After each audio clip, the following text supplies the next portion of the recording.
What's up, everybody? I am so excited because I have True Green 7 here, who checked out my last Pokemon video where I was discovering Pokemon music for the first time and decided that we should do this together. When did you discover that you loved Pokemon? Pokemon itself? Yeah. I mean, as a child, I feel like most people start when they're younger. In terms of the Pokemon franchise as a whole.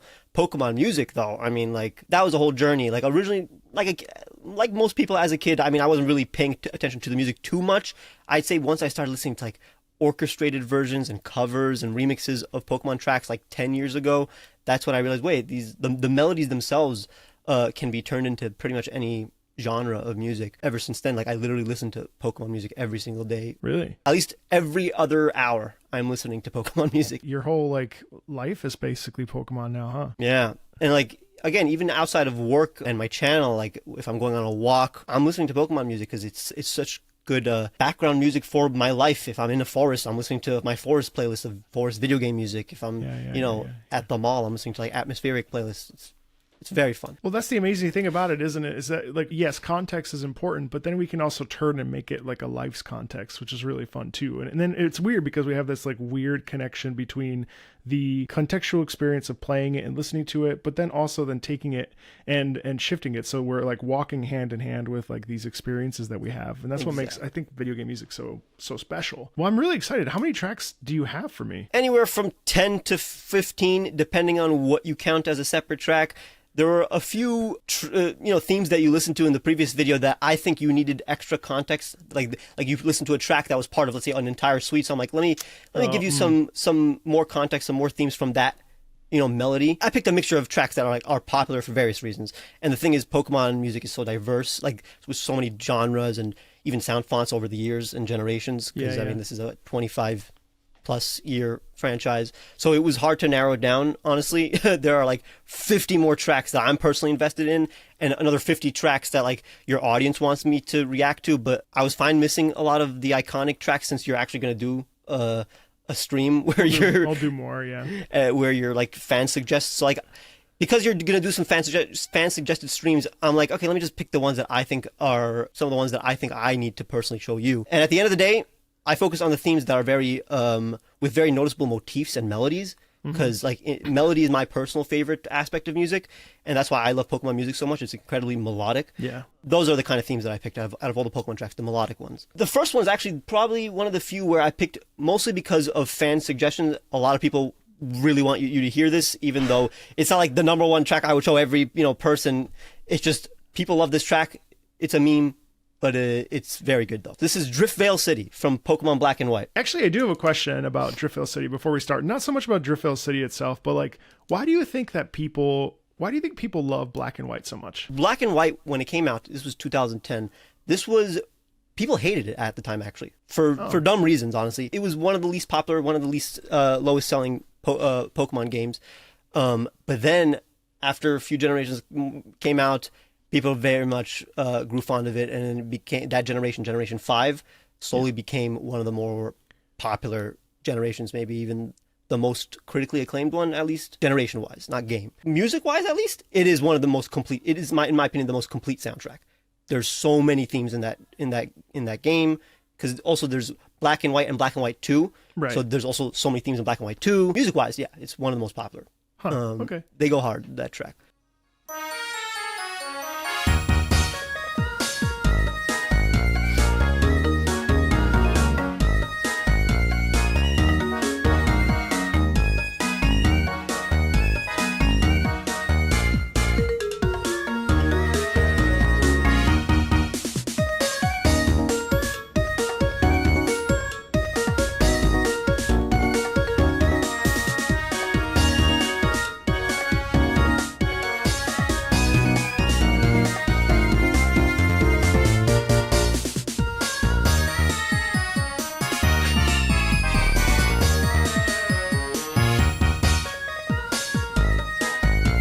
And that's the loop, basically.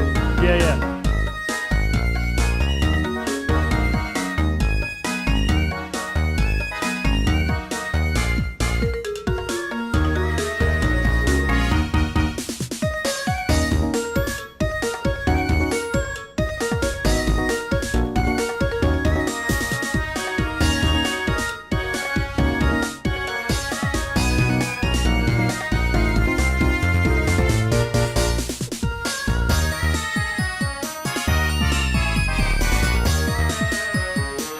that was not what I expected at all. What's kind of funny about that, first of all, there's like clearly like a Japanese influence in there for sure. It's definitely like, Asian influenced. First of all, the horn harmonies are really fun. While you're listening to the upper register melody, like ba-da-ba-ba-da-ba-ba, whatever, the horn actually boosts it so that it I don't know, it's so fun to hear music that is sustained and supported by the bass or like the lower sounding harmonies. So like it actually amps up the melodic line. It's really playful. It is playful. It's interesting how it has like a Devil May Cry sort of like casual atmosphere about it a lot. Like it doesn't feel like a bustling city perhaps, but it feels like very much like a haven for like not debauchery, but like a haven for like maybe folks that are a little bit like not necessarily like proper, you know what I mean? Like sort of like a thieves guild or something. It's really interesting. Okay, there's no thieves guilds in Pokemon, but yeah, you know what I mean? Like it's a little like, it's not proper. It's not like dressed up. It's very like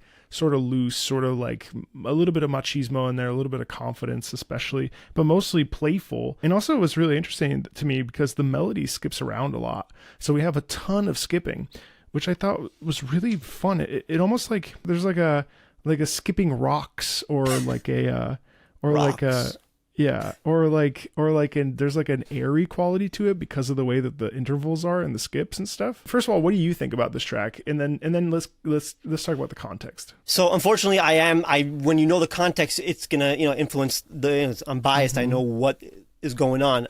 I'll try to take that out when I'm given that. Definitely, the bass is underrated for this. It's doing a lot. Cool. I feel like this is very not bustling, like you said. It's not like a city. Yeah. I mean, it's definitely a city. It's Driftveil City. Yeah. It's more like bustling, as in like people are doing things, not like it's busy. Like packed. I feel like this track, at least one of the few where I feel like it's what's the word for? Is it diegetic, where it's like inside the actual game or movie? I feel like this is one of the few where it's like this is actually playing in on a speaker in the town. It isn't, but like that's what I feel like. This is playing, and this is the actual background music for everybody in the town. Going about their business, walking along. Exactly. Yeah. And it helps them do business, let's say. But the actual like context, this is an industry town with like mines, market, storage yard, technically a stadium. This is where people make money. I think it's like a very capitalistic town. There are like seedy people, there's like bikers, and like people come to this town to do what they need to do. And even the head of the town is this technically he's from a different region. He's basically Asian inspired, and he came to this region to make money. He's the gym leader of the town too. This is he's like a ground type gym leader who runs the mines. Rocks, yeah. And I mean, yeah, there's a mine. There's gems in the gym leader. It's very in the gym. It's very rock heavy. The most important, I think, aspect context you need to know is that each generation takes place in a region that is based on the real world. So, for example, like the first 4 generations are based in places in Japan. While like Generation 5, so Black and White, is based on New York City. Driftveil is basically Jersey City, like Hoboken, Union City, all the industrious Jersey towns right next to Manhattan. So it's like it's not like the Manhattan-based town. It's the one that's like next to it. That's where you do. That's where you go to work. The hard work. Yeah. The blue collar. It's the blue collar. It's the blue collar town. Yeah, exactly. What's the name of this region? Unova, basically united. Yeah, I see. It's because it was literally the first non-Japanese region. It was like very much America region. So it feels way more American and Western than all the other regions at the time, at least. It was so short, and yet it has this like real. You're right. There is a bustling feeling in that sound, isn't there? Yeah, and I think part of that's because of the tempo and because of the way that the rhythm is sort of like it's just constant. And you're right. The bass line sort of ushers that in, so that the melody's sort of like. It's almost like the melody's like a song. You said talking about diegesis. It's like a song that someone's singing while they're working. Yeah, exactly. Like a hi-ho kind of thing. It's so underrated how this theme was apparently inspired by traditional like Vietnamese music. Oh, really? The composer, Hitomi Sato, she apparently tweeted that she was at a Thai wedding and she heard Vietnamese music. She's like, oh, that inspired her for some reason. The number one reason why people love this tune, other than, again, the fact that it actually is, it's bopping, is the fact that this was part of pretty much the biggest, at least Pokemon meme of the previous year. And it's also like a big meme outside of the Pokemon. Like people don't even realize it's a Pokemon meme technically. Because have you ever seen this meme? Let's see if you... Probably not. No. So this is Dancing Toothless. Do you know what Toothless is from How to Train Your Dragon? Yeah, that I know. So this is technically also a parody of a meme from like 10 years ago, which was Dancing Lizard. This is an old internet meme. This flew past me. Okay. Yeah, this one's all, that's very like obscure. But then this came back. It was like part of an animation, like a How to Train Your Dragon parody by Cass Vanderpool, and that became a huge meme, like everywhere on TikTok, obviously YouTube, Instagram, Twitter. It wasn't a Pokemon meme. People didn't even realize this was a Pokemon track. So now that's why this was the #1 requested track for you to listen to. I see. When I tell you I've only played Pokemon Red and Blue, or Pokemon Red, and a little bit of like Let's Go Eevee, isn't that just the rebrand of the originals? It's a remake of Pokemon Yellow, basically. Ah, that's right. Yeah. And Pokemon has a lot of remakes. Literally, the one I'm about to show you is from a remake. This one also, the title, it kind of is technically the context, but you'll have more context after that. Every region has their surf theme. So this is the surf theme from Omega Ruby and Alpha Sapphire, which is a remake of Ruby and Sapphire. Is this the one in Alola? No, this is Hoenn region. So this is a remake of the 3rd generation. It was a remake during the 6th generation. So this was 2014. This game, and it was remaking a 2003 game. Alola is the region after this. Is the 7th generation. Which ones are those? That's Hawaii. Sun and Moon. Is that what That's that is? Sun and Moon. Yeah, Sun and Moon. Okay. The Alola region is based on Hawaii. Are those good? I personally am a huge fan of the Generation 7. Everything after Generation 6, everybody will give you a different answer if it's good or not. They're very, like, they get more and more controversial. Like Generation 9, most controversial Pokemon games of all time. But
That's so charming. I loved that, actually. I love it too. Very underrated. Although people, it's a very famous track, but people don't, not for the track itself. A couple different things, but what really was delightful was obviously the melody, right? Da da ya ya da da ya da da ya da da. But so first of all, obviously it's like this like ballet ballad waltz thing. Yeah, that's just like full-on so waltz. satisfying to listen to. For a track named, is this just called the surf theme? Yeah, surf. It's like so detailed. First of all, the ostinato, bobble bobble bobble bobble bobble bobble. It's the bubbles, right? Yeah. And then on top of that, you get this like twinkling sound, which I feel like is like the sun shining on the water, and it has the you know how on the water it has the twinkling of the sunlight, the glistening.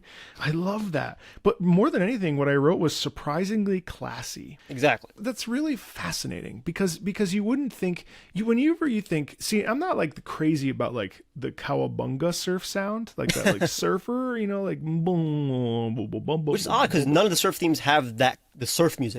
Like they don't sound like surf music. Well, thank God. So I'm not crazy about that, but this feels like a dream, It's like a delight. You know what I mean? It's a delight to be in the water. That's so fun. I'm glad you think that. This is probably one of the few that are like, it's like full on classical music, basically. It's and what I like is there's also electronic. Like one of the leads is like a synth, but like it's a good marriage of electronic and orchestra.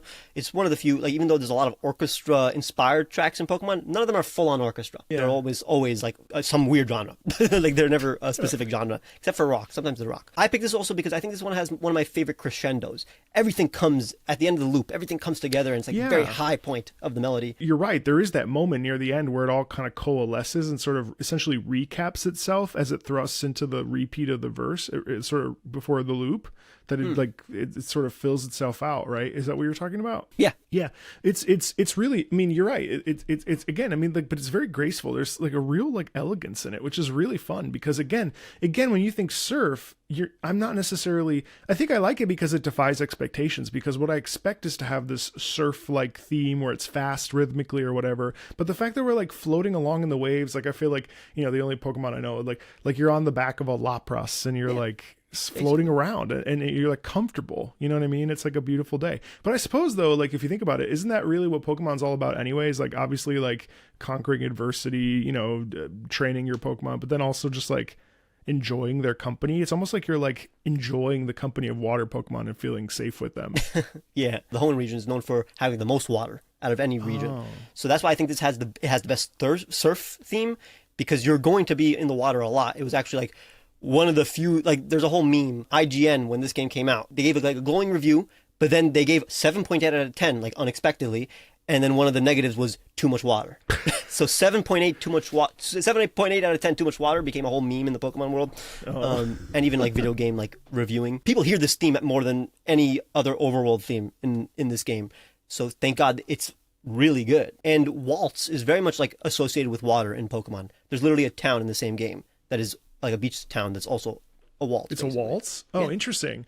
Well, I wonder why, because I mean, if you think about a waltz, I mean, I guess It's like cyclical, like a wave almost. Yeah. Well, that's true. And also the way that you're dancing is very fluid. You know, there's lots of spinning in circles and things. So, I mean, it makes sense. It's like kind of like a whirlpool in and of its own. I mean, I'm kind of reaching there, but there is something about like the elegance of a waltz where you're like kind of tilting into it. And yeah, you're right. Like a wave. Yeah, that's really interesting. I actually really like that piece. Thank you. You're welcome. What's funny is that, again, this is a remake. So there's the original theme that honestly, like from like 15 years prior, like 11 years prior, way less bombastic. Like it was more chill than this. Still a waltz, but way less chill. Way more chill. This one is from Pokemon Ultra Sun and Moon, which was the Alola region. Almost every game has its like third edition. So for example, there's red and blue and then yellow. There's gold and silver, then crystal. So Sun and Moon has Ultra Sun and Moon. What do they add? Do they add Pokemon or something? It's basically the same exact story, but like revised. Like okay, well, in most games the story is better. This is the only one where the story is not better, but like every other aspect is better. Like it's more enhanced. It's the enhanced version. It's like the Persona Royal, like Persona 5 Royal. Okay. It's more characters, more plot, more harder battles, more Pokemon, more options. It's a game that comes out like a year after. And you think this one's less polished than No, it's way more polished. It's just the plot is because Sun and Moon has one of the best plots in all of Pokemon. Ultra Sun and Moon is like a downgrade, but every other aspect is an upgrade. Like I love Ultra Sun and Moon, one of my favorite Pokemon games. What a trade-off. This is the one with the uncle. I think I played the first like hour of this where you go in there and you meet the chief. No, when I said uncle, sorry, I meant the chief. What's funny is that I think he calls himself, like that's like a Hawaiian thing to like call yourself cousin. I think it's cousin. They're not actually cousins. That's just everybody calls themselves cousin. Yeah. There's the punky spray paint guys. Is this the one? Team Skull is the antagonist team in that game. This is the one with the seal. The seal and the flame rabbit. No. This one has the flame cat. Yeah, that's right. And everyone prefers the cat over the seal. Yeah, but the number one of the three is the Rowlet. The grass. Yeah. The grass one. Oh, that's right. Okay. Thank you. No problem. See, this isn't just music. This is also like me like getting an education on Pokemon. There's so much. Because the thing is like, listen, I would love to sit down. I have the capability to play all these. Like I would love to play Black and White. I feel like I owe it to myself to play Black and White and Sun and Moon, I'd say. But like sitting down and actually doing it is like a whole other like. Yeah. Black and White, definitely one of the biggest recommendations, but from me and fans. Sun and Moon, even though I love Ultra Sun and Moon and Sun and Moon has like the most like cut scenes and hand holding. I'm fine with it, but so like I don't know if that'll be your thing, but definitely one of the best plots at least. This is a battle theme, so this is then a lot of the rest. Hopefully we have time for everything. I hope we're gonna have a lot of battle themes. So this is one of the first ones. This is Ultra Necrozma.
Man, that's so cool. That's one of my favorite Wow. themes in Pokemon. I mean, I can't blame you because first of all, like I love that we have this unison organ that really starts us off. So this really feels like a battle against God itself. Like there's like this like, well, first of all, with a name like Ultra Necrozma, I mean, like my God, it sounds like like fighting like Necron or like some sort of necrotic entity. But the unison organ that continues basically, well, throughout the entire thing until it switches with this like almost like jazz or not jazz piano. This like I forget. Yeah, well, actually, like a jazz piano sound where it has that like Sound at least. when it glissandos around like a minute and 1 second. Yeah, But it's cool because it kind of doubles up it keeps going. I mean, through the first 30 seconds of especially this loop, first 30 seconds of the piece, then you have that the big bass, like really it's like a size thing, and this is such a fun thing that composers do, right? They create size with the bass. Like the bass is the driving force usually when you can see the size of a character. A lot of twists and turns where we weren't really sure, like it kind of dialed back there for a second. There was a little bit of call and response around a minute, I think 10, and all of a sudden it was like pop, and then it just popped again, and then again more big unison movement. I mean, it's a really impressive track, and it really does make you feel small and insignificant by comparison to what you're fighting. You know what I mean? Yeah. The organ for me represents Ultra Necrozma's like soul. Like I feel like that's him speaking to me. Like while the other instruments, that's like our battle.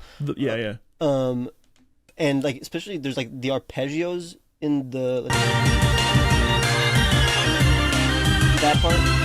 Yeah, actually, this is the part that I wrote down. That part is amazing. That little lick. Can you rewind to 101-ish? Yeah, this is good. And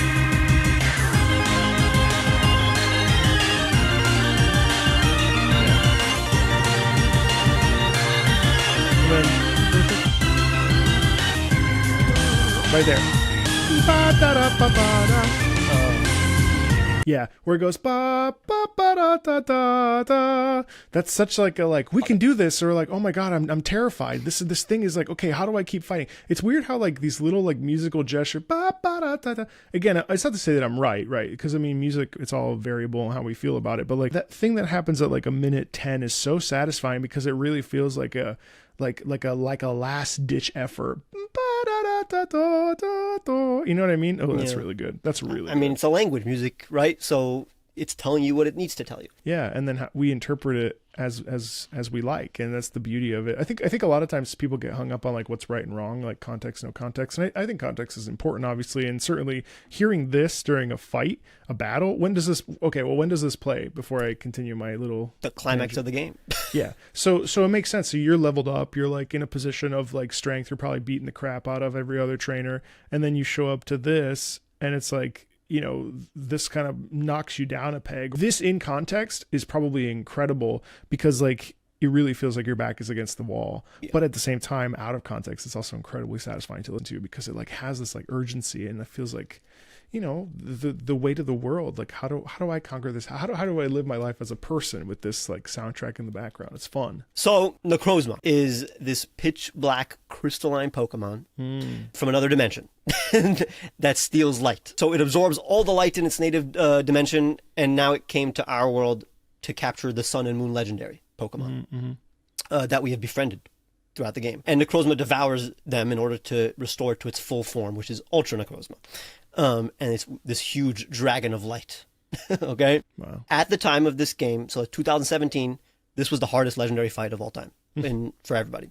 It one-shotted your entire team. So you're like distressed. You're like, how do I even beat this thing? This is one of the few, like, it was literally at the time, the only time where like one Pokemon is beating your entire team. It's not even like a trainer. Like, yeah, champion, for example, Cynthia, you heard. Yeah. Champion Cynthia. Hardest champion, at least in my opinion.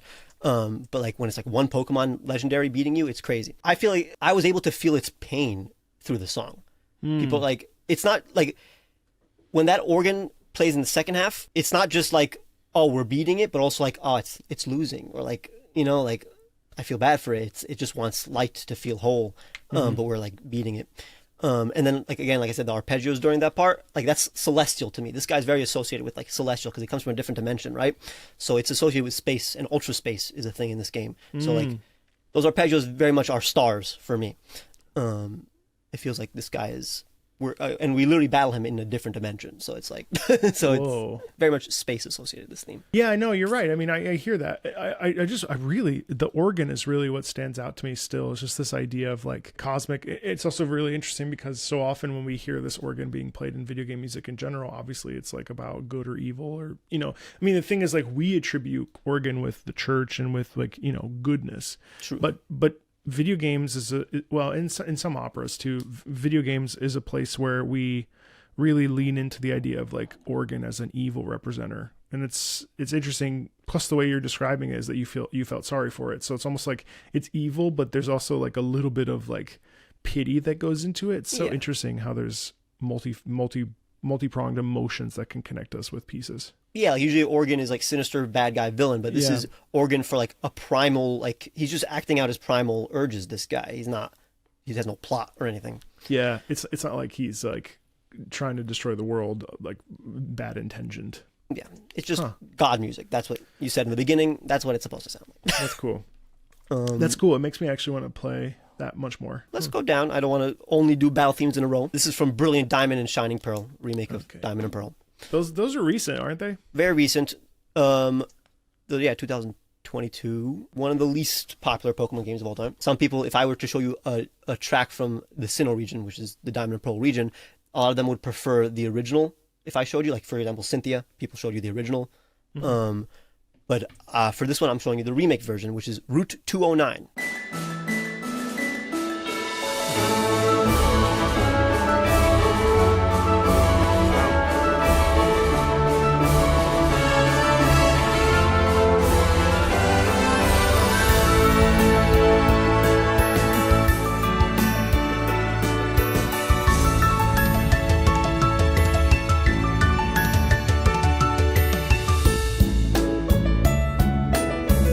Yeah, that was all intro.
One of the most famous Pokemon melodies, at least for Is the it? world.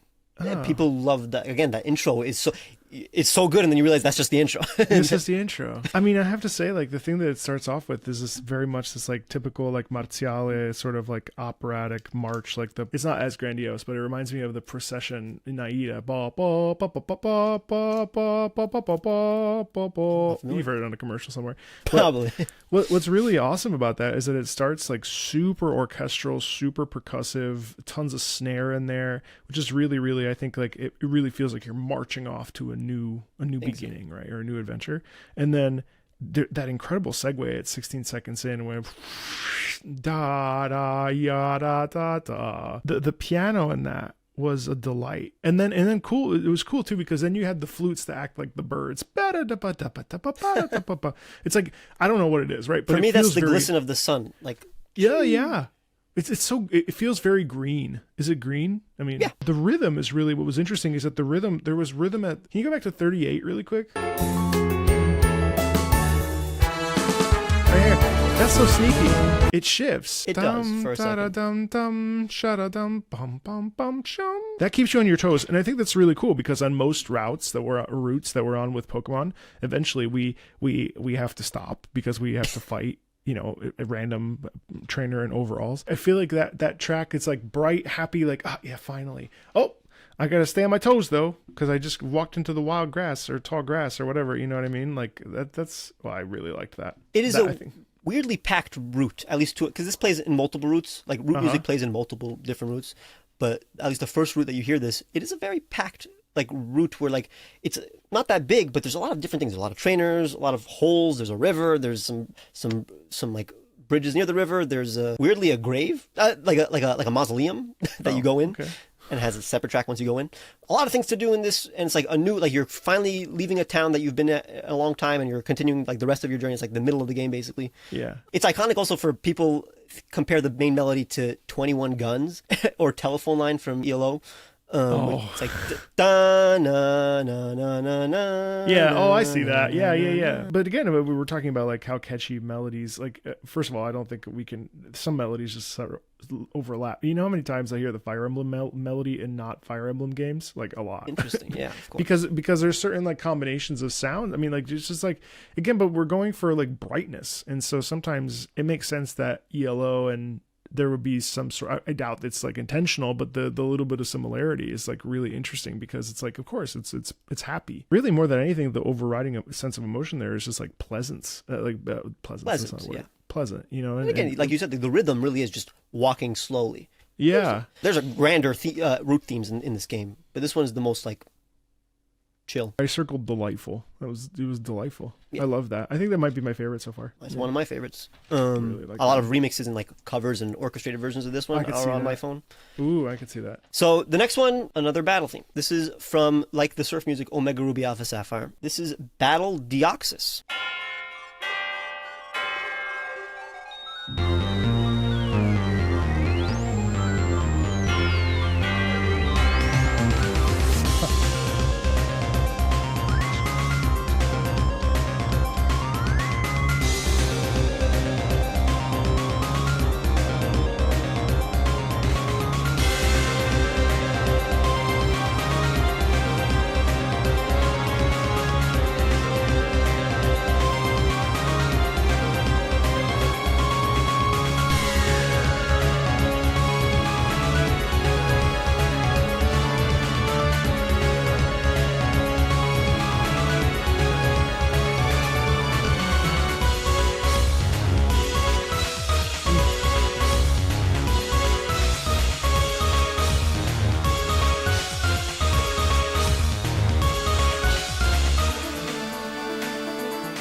Really good bass. Yeah.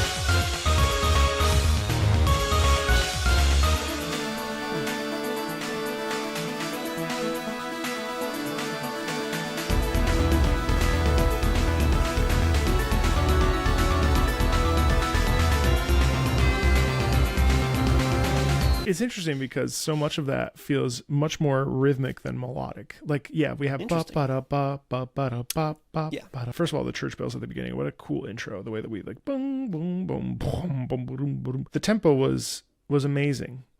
Because essentially it's such a rhythmic piece that we really ultimately there's a little bit of syncopation in there. What ends up happening is that because the piece stays in a certain tempo pretty much the entire way until about 1 minute in, we're essentially not allowed any room to breathe.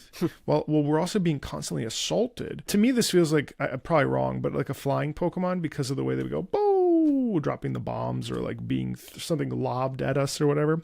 And so there's this constant sense of like, oh my God, I can't get away from this thing. It's like being being chased or like being like almost like you can't escape, and so there's Persistence.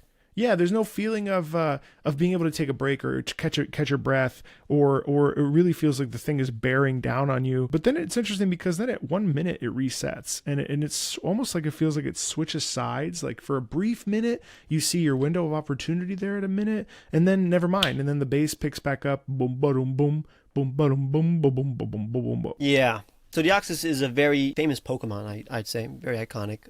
Generation 3. He's a mythical Pokemon, so kind of a legendary, that is basically a mutated space virus that you encounter, at least in this game, on a meteor. Like, because technically the original theme, again, this is a remake, the context in which you meet him is a little different, but it's still the theme of Deoxys. So it's very, again, celestial, I would say, and he's a psychic type. He floats, so he flies across this. Yeah. Honestly, like in the background, when you're hearing this, you're seeing like shooting stars. Oh. That's how I interpret it. And also, you're meeting him because you're trying to stop the meteor from hitting Earth. So like, meteor is a big aspect of this, at least scenario. I see. An interesting that actually people don't talk about, but it's like I feel like maybe it's an inspiration. So like the bells in the beginning, it's like dun dun dun. That's Deoxys' motif. Like even in the movie, in the anime, in his movie, they used that motif a lot. Oh. So that's like, I guess, his core. That's like, because he has like a core. That's like the music of his core.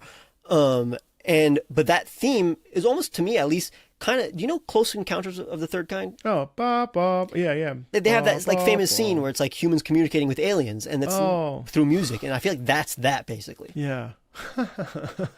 I could totally see that. That one's really cool because you know what I liked about it is that even though it was a fast tempo, it didn't feel so oppressive. Even though yes, the tempo like makes it so that working its abilities and like making it so that you can't really like function. Like it's interesting because the tempo is not so fast where it's unbearable to listen to. You're right. Like some people, yeah. Like I thought this theme was melodic, but now you're bringing up that it's rhythmic, and it is. It's like it's a very constant rhythm too. Yeah, and like as you said, no air. You battle him in space. Yeah, you battle him in space. Yeah, it's true. But now let's get into, even though there's hopefully more themes after this suite that I'm about to show you, let's get into the big stuff. So in the previous video, you listened to Area Zero. Yeah. And that was your favorite track. Yeah. You're a smart guy. That is almost everybody's favorite track. That's Area Zero. It's a big deal. But that's part of a whole thing. That's part of a whole, that the melodies that you hear in Area Zero are part of this whole, those motifs are the backbone of the plot of, I'd say, this game. Or at least the climax. So in Pokemon Scarlet and Violet, you have some of the best Pokemon music in all Pokemon music. Like there's a whole other suite that I would have showed you, but I'm going to show you this one because you already started with Area Zero. Let me see. So Area Zero is where the climax of the game takes place. You rightfully piece together that the messages that it was trying to convey, I guess. That's why I think it's one of the best themes in all of Pokemon, because it really is. It sounds like what it looks like. What you may have not realized, again, is that, I mean, I don't know if you read the comments, but this... I read that it's like Area 51, where they're housing some big giant secret, right? Yeah. I mean, it sounds like that, Area Zero, I mean. Yeah. But also, all of the themes associated with Area Zero in this game were composed by Toby Fox. Yeah. That's a big deal. Some of the tracks I'm going to show you sound like Undertale.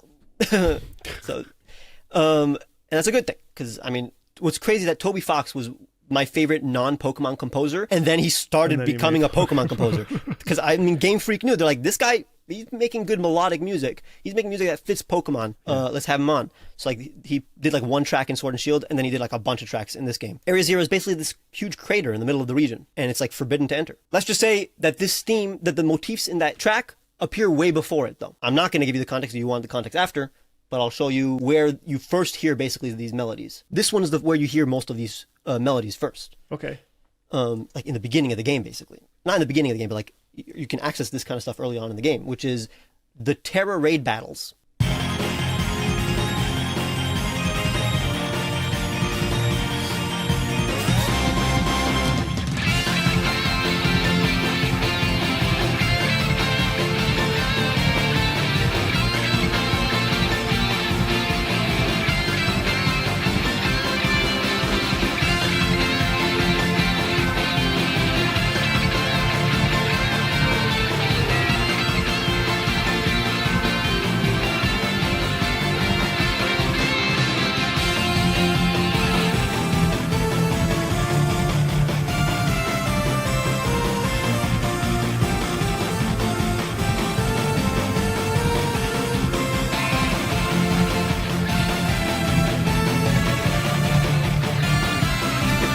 Toby Fox. Yeah.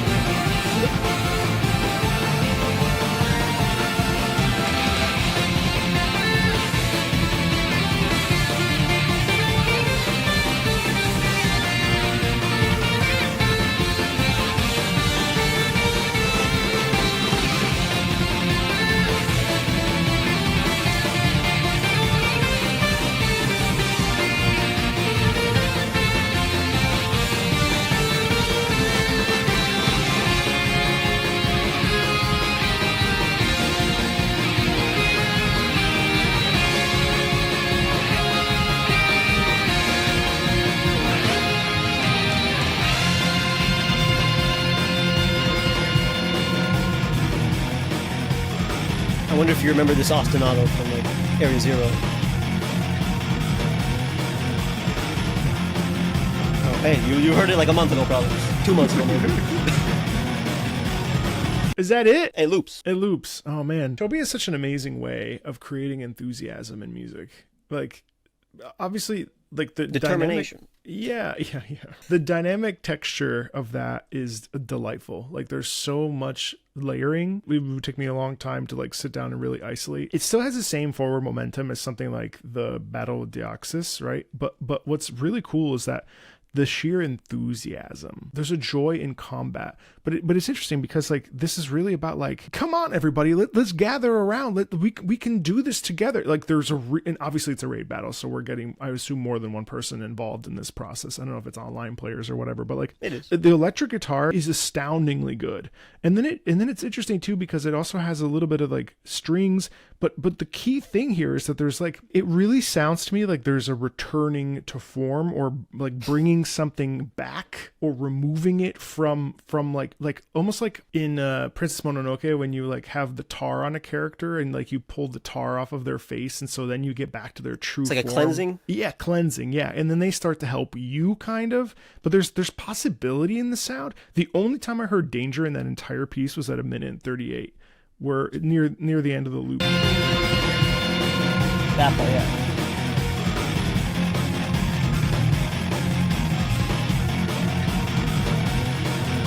Right here. And you hear it in dum dum dum dum dum dum dum dum dum dum dum dum. And then it's cool because, again, still layering wise, we have a bunch of instruments sort of guiding themselves. And then the thing that really takes over is that electric guitar. Can you start it over really quick?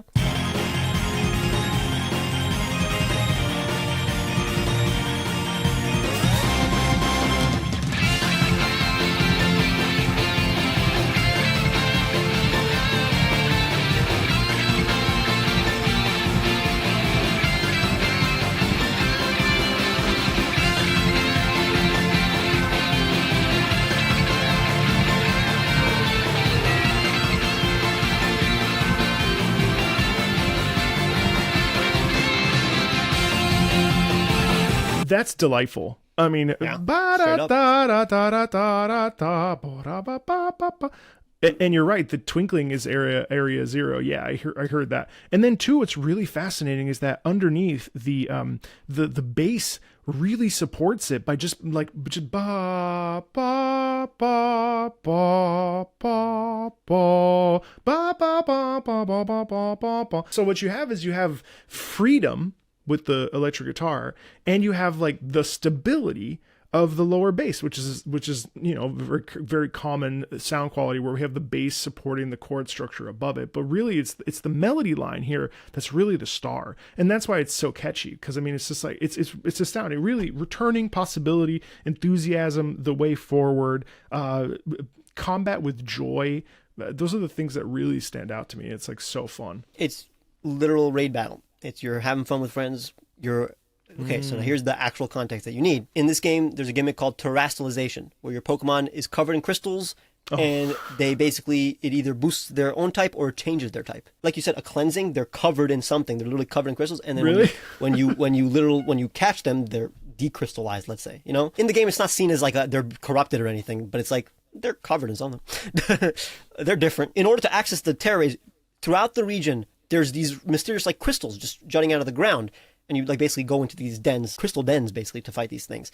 But yeah, these crystals throughout the region, that's the mystery, basically. It's not plot-wise, but that's like overworld mystery. Like, why are there crystals everywhere? Obviously, when you go to Area Zero, this huge crater all around is like crystals. You're like, what's going on in Area Zero that's causing crystals to appear everywhere? Now, I'm going to show you a thing that you 100% needed to show. This doesn't count as me showing you. You needed to see this in the previous video. This is Battle Area Zero. This is when you're battling a Pokemon in Area Zero. It is, I think, one of the best composed themes in the game, or at least the best composed wild battle in all of Pokemon. Area Zero wild battle. Okay.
I really enjoyed that. I think one of the things that's, first of all, in terms of themes, I think the flute, isn't the flute in Area Zero? There's the flute. You actually motif. Identified it as an Arhu. That's right, the Arhu. Yes, that's right. And then on top of that, the chorus. The chorus is also in that original theme. Obviously, the twinkling and the percussion was in there.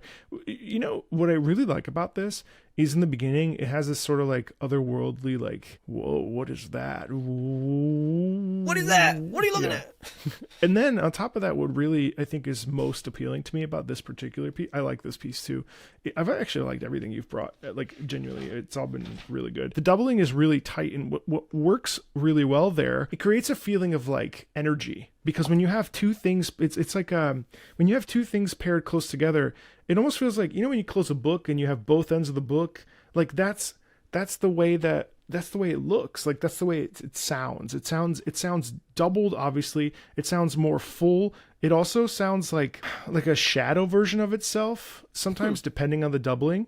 And what I think is really cool too is that the chorus had really sharp cutoffs, and it just moves like this throughout the entire thing. And I really love that Arhu melody, actually. And then what the other thing is really cool is that, like I said, the chorus comes in as this wonderful buoy to the experience. It supports the melody. And then on top of that, they have these really sharp cutoffs. Da-da-dum, da-dum.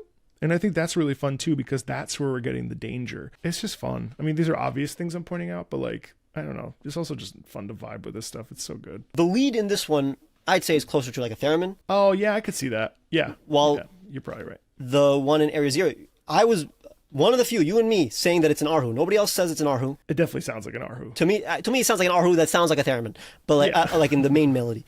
Because here's the thing, here's the context. In Area Zero, what you are encountering, other than normal Pokemon who have leaked into Area Zero, you are also encountering Pokemon from the past or future. You're like, what are these Pokemon? What the hell? What am I looking at? You're basically seeing like a past version of Jigglypuff, or like a future version, like a robotic version of another Pokemon, you know? Depending on the game. So like in Scarlet, it's the past Pokemon. In Violet, it's the future Pokemon. Oh. So they needed a theme to match both of them. So that's why I say Arhu and Theremin. It's like traditional, but also futuristic at the same time. And then even towards the end, the drums kick in, right? Like the big, grand, almost like, they don't really sound like a timpani, but like, for example, there's another version of this that is just constant drum. Like, it's the same exact thing, but boom, boom, during the entire theme. This is like the bass version. And that represents like the primal, like, Pokemon that you're encountering, basically. If the two harmonies are so close together and we're in an environment where past and future meet, then it would make sense that it would be two, because it's like indicating, even though you wouldn't experience one or the other depending on which game you have, it's possible that those could coexist. That's well, really regardless, I mean, like, it's a very technological theme, also very crystal is a big deal. Crystals, remember crystals. That's going to come up even more. I don't know what that is. Like, it's supposed to sound weird. You don't know what the hell you're looking at. So that's both past and future. It's something that's not present, you know? So what brings you to Area Zero in the game is that you've been communicating with the professor of the game, who is doing their research in Area Zero the entire game. You never meet him. The professor is a woman in one game, a man in another game. But you meet their child throughout the game. You befriend them throughout the game, and both of you guys are contacted by the professor to meet them in Area Zero for reasons, basically to finish their research. So as you make it to the lab in the center, there's a battle in the lab. So here is basically the climax of the game. But here's Battle Zero Lab.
I mean, wow, feels like a final battle, you know? It definitely feels like a climactic, like, moment. You know, to me, what really stuck out, first of all, I mean, a lot did actually. I wrote down a lot of different random observations, but it's obviously like a 100% dial from everything that we've heard before. Like, it's mixing and matching all these things to the point where we're like, okay, here's the... And that we're, like, very clearly inside this lab, right? Fighting for something much bigger than us, like some sort of like resolution to conflict. The chorus in the beginning, the descending stuff is like obviously very like alien, very kind of scary. I found that the Arhu theremin string thing is so incredibly legato, which was really interesting because we have electric guitar, we have underneath that guitar, we have heavy percussion, and then on top of that, we have the rhythm, the tempo itself is quite fast. But then we have this interesting thing that happens over at a minute 30 where all of a sudden the melody gets cut short, especially with the vocals, whatever it is. There's this thing that happens where, like at a minute 30-ish, it feels like time stands still. There's a big switch. It's almost like as if the professor comes in to save us, or we're aided by something else, because it's almost like da da da ya da da da da da da da ba da da da da da da, and that just feels like it's something worth fighting for, right? Like something happens, whether someone dies or like there's like some sort of like, hey, we can do this. It's very interesting. The breathing thing that comes in afterwards, and the breathing thing feels very like, you know, like catching air and or doubling down and being like, you know, yes, we're going to clear this. You know, I'll say it's surprisingly in depth for what I expected a Pokemon piece to sound like, because I mean, like the other ones are good, but this one had a lot of different. And near the end, it had this incredible like EDM-y drop, and it was nice. I mean, it was cool. So, for example, like the legato that you mentioned, I interpret that as just like the somberness, like that's like the situation. This is a sad situation. What's happening? Mm-hmm. Okay, so it's like while there's like intense, like people like when people hear this, some fans may be like, "Oh, this is epic. This is like crazy," but it's like no. To me, this is a sad theme. This is sad and scary also. So that indicates that this is not. Don't enjoy this. This is not a good situation. Then there's parts that's like scary and all this, like intense. They even have, for example, throughout the theme and then during the, I guess the crescendo, there is the raid battle motif. Da na na na na na na na. Yeah. So that's my favorite melody in all of Pokemon. So first it's played like discordantly. It's like off key, and then as you said, it's played like in harmony, I guess, and it's like more like, oh, let's do this. Here's the context. So throughout the game, you befriend the professor's child. Very sad story for other reasons, but in terms of this context, their parent neglected them. They haven't seen them in like years. They're just in Area Zero doing their research. Their child resents them for that, obviously. So they're finally coming to Area Zero. You're there with their child and other friends to encounter the professor, basically. As you make it to the lab at the center, you discover that the entire time the professor has been dead for years, and that you've been communicating with an AI that has been imbued with his memories. So now this is a reversal of the trope, which is actually what makes it sad. Usually you think, oh, the AI is like the evil thing. Mm-hmm. But no, the AI contacted you because it wants your help to shut off the time machine that the professor created. That could end the region. You know, there's going to be strong Pokemon from the past and future that will take over the region, basically. They're starting to leak out of Area Zero, which contains them, basically. And the AI wants your help to destroy it. But here's the problem. The AI's brain is overridden by the will of the professor. It's like, as you're trying to help, the AI's controls are overridden, and then it has to battle you, basically. And this is this battle. And it's battling you against its will. That's why I think it's sad. You're battling basically formerly dead guy, this dead guy who's, you know, his memories are in a robot, and he doesn't want to battle you, but he has to. While their son is watching, it utilizes some of the motifs that you've heard before because of that. That's interesting. The will to fight and the sort of like that Tera battle theme, that Tera battle theme that comes back into it does have that sort of like, I really don't want to do this, but I don't have a choice sound to it in this particular instance. 100%. Even though it's still very optimistic and very like, like sort of almost inviting a battle, but it doesn't. Yeah, I think because of how melodic it is.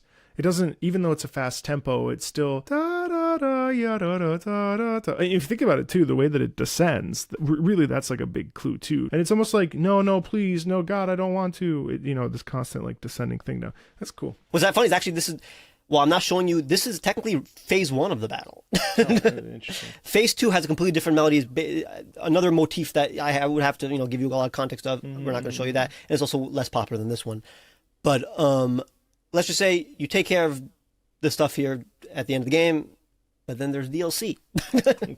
And you're like, because again, there's still mysteries of Area Zero. You're like, what the hell? Why are there crystals everywhere? Again, for example, the crystals are what power the time machine, for example. Like, what are these? What's going on? What is the actual mystery, what's hidden beneath Area Zero?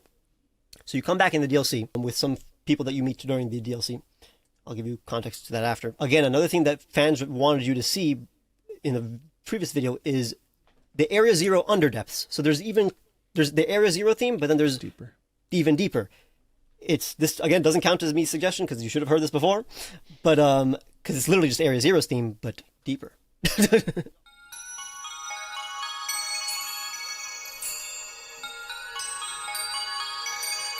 Like, what are you gonna find here?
I love how dominant it is in the choir. I love how also too the choir like gets louder and louder ever so slightly. It's a very small crescendo each time, and obviously like you do hear the depth and you really hear that ethereal quality. Like it's even like triple the amount of crystals because of the way that it's twinkling and stuff. That Tera battle theme is popping up here, and it has this like everything we do in the Tera battle is almost like what motivates us in outside of it too. Like it's all like that's the predominant force, but the choir feels outer worldly, like almost like we're seeing things that like have been in there and they shouldn't have been in there, and they've been in there for like years and we just completely missed them. Yeah. There is like discomfort in it. There's like a little bit of crunch, and it really, what I really like too is the fact that the choir basically starts a cappella, even though we have the twinkling, but the twinkling doesn't really feel like a musical instrument per se. And then we have this doo doo, do while the choir is da da do do do. It's really cool how we get the depths of almost this blackness, almost this dark quality in it with the sustain notes underneath the choir. I thought that was really evocative of a very good ambient track. Yeah, 100%. When I was playing this, I was like, because here's the thing. That choir, that's like a fan favorite. Like everybody's like, oh, the Area Zero choir, everybody loves them. So like, oh, in the DLC, oh, they brought them back. Oh, they're here again, and they're even scarier. And they're like, oh, like they're more at the forefront, right? So it's like something's. We're about to see something cool. Again, there's crystals around the region. These crystals are causing Pokemon to change types. There has to be a source to this power. In the Area Zero, you encounter the hidden treasure of Area Zero, Terapagos. Terapagos. So again, Tera. I wonder if you can even guess based on the name what kind of Pokemon this looks like. But this is the battle theme. There's technically more battle themes before, but it's a mixture of other themes. This is like the final battle theme. There's technically a phase 2 that I'm going to show you inside this theme. It's part of the theme. I'll skip towards it after it loops again. This is my favorite theme in the game. Like before it was the Zero Lab battle. This one is literally the combination of everything.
It's so plotty, right? Like so much bass drum, bass, boom, boom, boom, boom, boom. To me, that really feels like it's like a giant like Triceratops or like a giant T-Rex or something. Like there's, or like made of rock, right? Or made of crystal. Like the whole thing is crystallized, or made from the ground, obviously with a name like Tera. But what I found really interesting was how the choir was actually was so prominent there as well, and there was distorted piano. So like this is like really like do or die. Like there's no turning back at this point. Like the stakes are as high as humanly possible in this particular moment. We have nowhere to go. Unfortunately, it doesn't loop here. It goes to the next section. It would be unfair to give you the context because the whole point is you trying to figure out. So I'm not going to give you the actual context, but I'm going to give you the context of the previous part, like the part that you heard, because this has a separate context. Okay. Oh, okay. Questions? Do you want to know what Terapagos is? Well, does Terapagos like come out of the ground? No, but it's inside like a cave. It's inside a cave. Okay. And it's very much a crystalline Pokemon. It's this cute little turtle. Huh? It's this cute little crystal turtle, and it's every type. Oh, and does it shift? It shifts type based on how it's hit or something? Kinda, yeah. That has mechanics that I can't really explain now. But yeah, it shifts type. It's hard to lock on how you should defeat this thing because it keeps on changing type, and you basically battle it almost like a raid battle, with the people that you came down with it. I'll give the rest of the context after you hear this part.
I love how that moment where it's like, what do I do? How do I like basically like just go with it? Again, if we pull all the way back and that it becomes like that subconscious sort of processing, right? And the music's and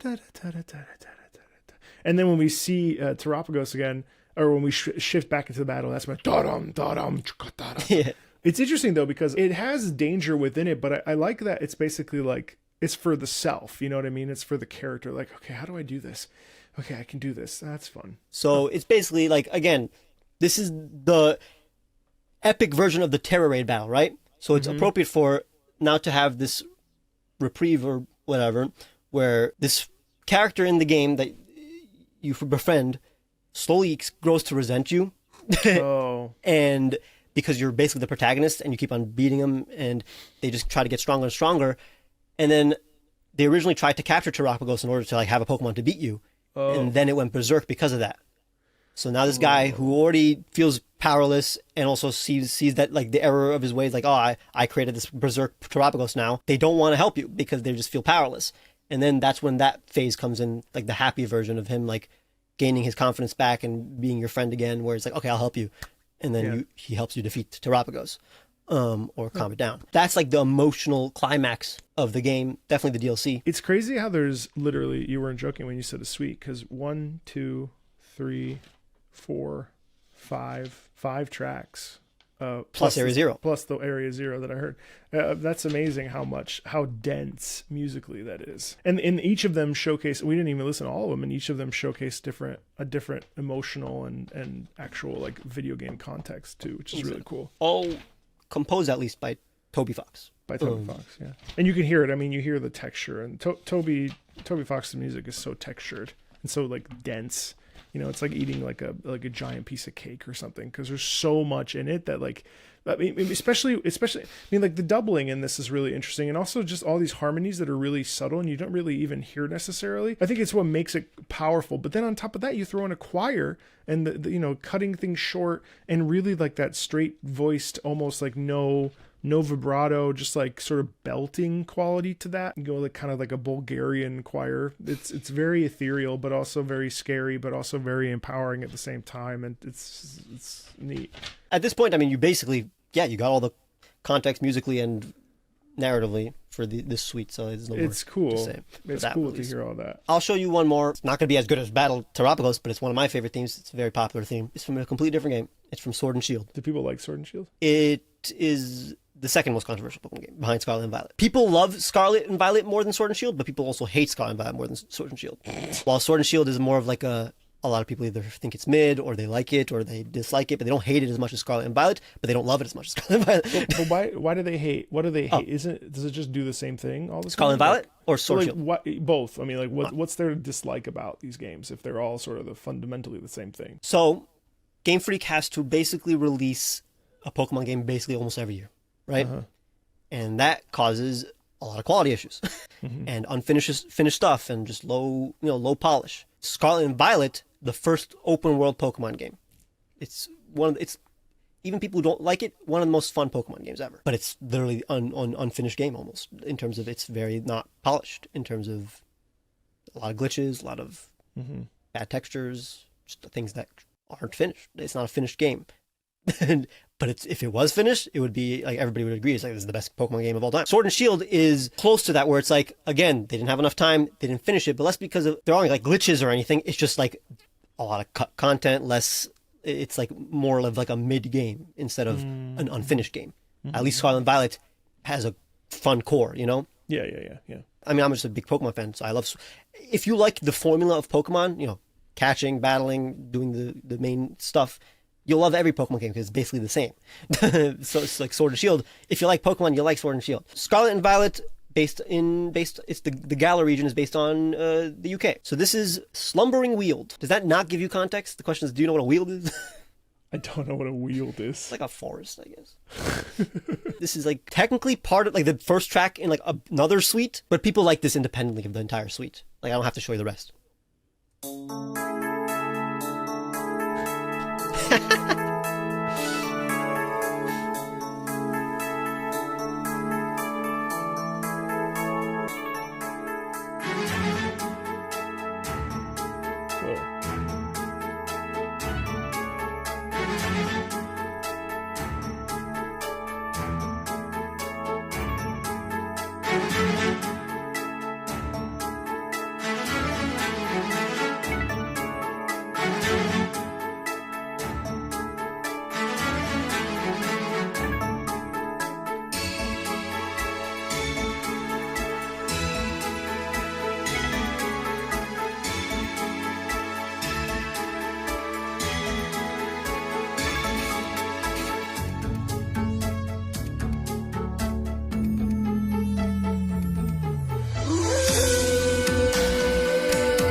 odd one. I can't get over the wolf solo.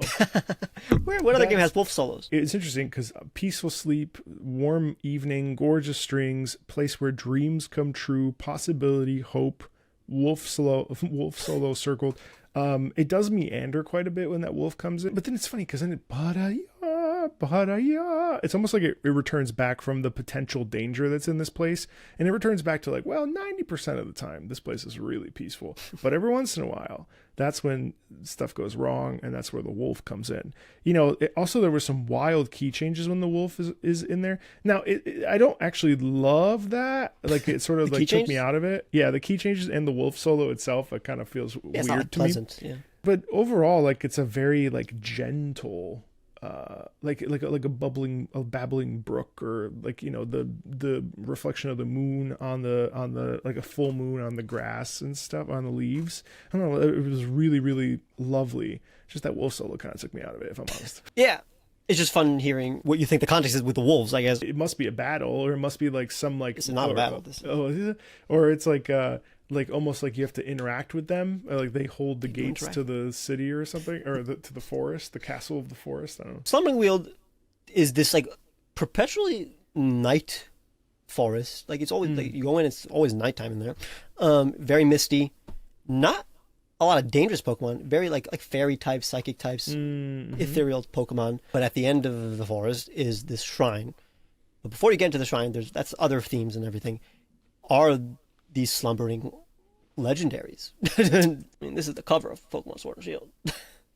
Oh, these two are in there? Oh, those are the wolves. Those are the wolves. I mean, they don't look like that when you're encounter them in the forest. They're like without their armor. This is basically the Area Zero of Sword and Shield, where it's like mysterious place that has that starts a motif that you hear throughout the game that's associated with these things. I feel like this raised the bar, and then like this like walked so Area Zero can run. I mean, it makes me, honestly, this theme makes me want to play Sword and Shield. I dabbled with it, but I never really committed to it. But like, I really like this sound. Ultra Sun and Moon really stood out to me. The Ultra Necrozma. Yeah. Then also the Surf theme with Omega Ruby. Like, I'm very on board with that. Also, like Black and White. I mean, Route 209. I mean, these are, oh shoot. Like, this is bad for me, because now I'm like, ooh, I want to play all of these, because these are Sword and Shield. Like, something about it, like I really like want to experience. But same with Black and White and Sun and Moon. I feel like this is a really good primer for like preparing someone. Like, I wish we could do this. Like, I wish that like this was like a thing that had to be done if you wanted to like get into it. And it wouldn't make sense. But like, it'd be like, hey, in order to get into this game, we got to listen to like 5 soundtracks, and you need to like think about how they feel. So then when you see them, it's like, I don't know, when I first saw Studio Ghibli movies for the first time, I actually listened to the soundtrack first. So then when I heard them in the game, in the movie, I was like, oh, that's that theme. That's Kiki's theme, or that's the Nausicaa in the Valley. Rather than like experiencing it within, I've always preferred listening to things out of and then bringing them into. So it's like almost like I'm like a familiarity with it. Yeah, it was the same with me for Howl's Moving Castle. I listened to the theme before that, and like also Undertale, all the Undertale music. I never played the game, but I listened to the music while being told the context and then saw the context. In your professional opinion, which Pokemon game should I play? If you remember your experience with Red and Blue, do you remember what aspect was your favorite aspect of Pokemon? For me, it's always exploration for all games. But I mean, I guess I really like XP. What's it called when they all level up at the same time? EXP share. So you want is that like controversial? Is that controversial? It's not controversial, because like here's the thing: people are okay with the EXP share, but there are games where it's mandatory, like you can't turn it off. Oh, and that's what people dislike, at least. For why people would someone not want that? Be less control, and also you feel like your Pokemon are leveling up and you never even use them, so you don't like the whole point of Pokemon is bonding with your Pokemon through battle, right? If they're leveling up and I don't even need to battle them, I'm not bonding with that Pokemon. There's pros and cons. If you're used to it, you know how to circumvent that. So it's like for me, like I know how to do it well. But if you're like totally on board, because a lot of new players who play other RPGs and don't even know Pokemon that much, they're on board with that 100%. So that would be Sword and Shield and Scarlet and Violet have permanent EXP share. But you can also do it in Black and White, right? In Black and White, so like from generation, let's say 1 to 5, you have EXP share, but it's only for one Pokemon, and you have to turn it off and on. So you have to give it to the Pokemon. For generation 6 and 7, I think it's the best balance, where it's like it's EXP for all of them, but you can turn it off and on. It's like That's yeah. that's how it That's should be. ideal. But then generation 8 and 9, for some reason, they They turned made it it off. so that, okay. I mean, Omega Ruby is not a bad place to. It's like a remake of an older Pokemon game, so it's like it's not bad. It also has an EXP share that you can turn off and on, because it's Generation 6 game. Especially since, like, timeline wise, like in the Pokemon timeline or whatever, the events of Ruby and Sapphire and Red and Blue are parallel, like they happen at the same time. Like, there's not a lot of references to Red and Blue or anything. It's just that on the timeline they happen at the same time. This was really, really fun. I feel like I learned, like, how many tracks did we go through? 1, 2, 3, 4, 5, 6, 7, 8, 10, 11. I feel like 11's a really good primer. Plus the 10 or so that I listened to in the last one. I mean, this is my continuing my Pokemon education, and of course I did it here with a Pokemon Master, True Green 7. So thanks Pokemon Masters. Thanks for asking to do this together. It was really, really fun to, like, learn about this stuff, because there's just so much that I don't know, and it's fun to pick out, like, the things that are similar and different from each track, because there is a lot of similarities, and it's cool because they all have this, like, cohesive sound quality. You know what I mean? Not necessarily the sound chip, but I mean, like, the way that they're composed. Like, I can't get over the surf theme, so I'm gonna go actually listen to that right now.